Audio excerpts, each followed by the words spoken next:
Eu sou professora formadora Yamara Andrade, tenho mestrado em História Social pela UFBA e vou trabalhar com vocês na disciplina de História Econômica.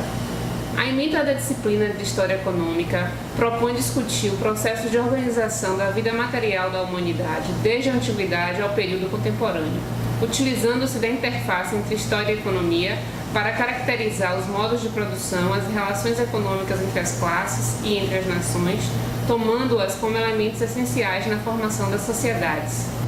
O objetivo geral dessa disciplina de História Econômica é interpretar, através da perspectiva histórica, a transformação dos processos produtivos, a distribuição das riquezas do homem, para esboçar um panorama da história econômica das sociedades ocidentais.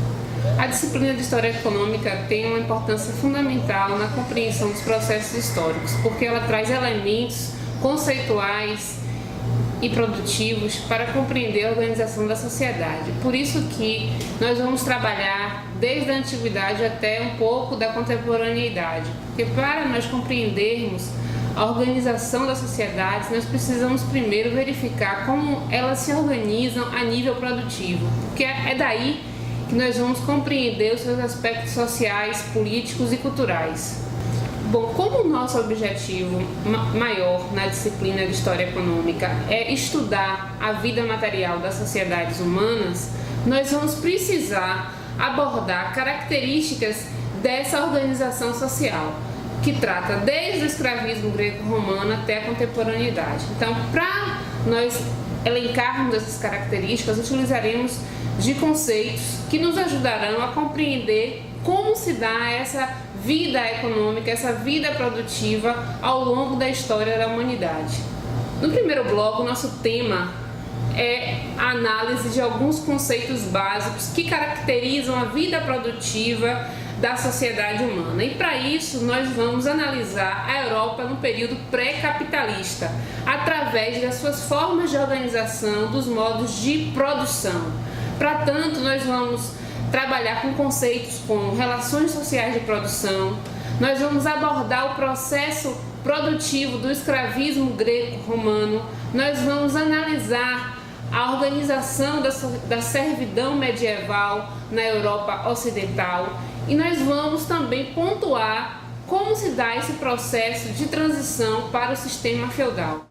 Já no segundo bloco, nós vamos trabalhar mais aprofundadamente o processo de transição do feudalismo para o capitalismo. Esse é o tema central do bloco 2.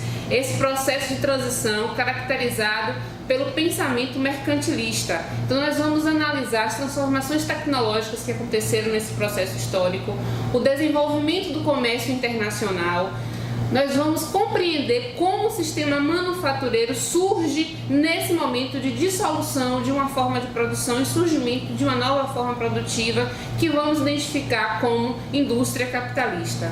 No terceiro bloco, nosso tema, avançando nesse aspecto da evolução do capitalismo, será de analisar a expansão colonial, a formação do pensamento liberal, no processo de apogeu do capitalismo industrial. Dentro dessa perspectiva também abordaríamos as doutrinas socialistas e a formação do capitalismo corporativo, caracterizado pelo pensamento do laissez-faire, laissez-passer, que é o deixar e fazer, deixar e passar. Bom, no bloco 3 vamos também abordar elementos que envolvem a colonização, o tráfico e o trabalho escravo, a Revolução Industrial e os seus modos de organização relacionados com o trabalho assalariado e vamos pontuar como já nesse período do final do século XIX nós vamos ter dentro desse sistema crises que vão ser caracterizadas com aspectos cruciais desse processo de produção do capital. Como referência bibliográfica, nós podemos citar alguns materiais importantes e cruciais para entendermos essa história econômica da humanidade. Enquanto o recurso didático que nós vamos trabalhar é o módulo, porque lá está toda a análise sintética de diversas referências importantes para a nossa disciplina. Para além do módulo, o que eu indico como leitura fundamental é o livro de Leo Huberman, História da Riqueza do Homem. É o suporte para toda a nossa disciplina. Além dele, há outros autores importantes que tratam desse processo de construção da vida produtiva, como Perry Anderson, com passagens da antiguidade ao feudalismo, e além disso Moses Phelan, que fala sobre escravidão antiga e ideologia moderna. E sobre pensamento econômico, o clássico de Sherman Hutt chamado História do Pensamento Econômico. Mas ressalto que, devido ao tempo curto que nós teremos para trabalhar com o nosso conteúdo, o nosso guia bibliográfico será o módulo didático. Gostaria de pedir a vocês que pudessem se envolver bastante com a nossa disciplina, é uma disciplina rica, interessante. Nós vamos precisar do compromisso de todos para conseguir cumprirmos com esse calendário de 2015.2, então nós temos atividades avaliativas a realizar e eu peço que vocês não deixem acumular tarefas, compromissos, porque nós fizemos já pensando em conseguir cumprir o calendário dentro das dinâmicas de vocês, mas para isso vocês também precisam cumprir com as tarefas que forem solicitadas pela disciplina. O fórum, a avaliação presencial, uma resenha, enfim, não deixem acumular tarefas. Aproveitem bastante essa disciplina porque ela vai ser rica para o processo de construção do pensamento historiográfico.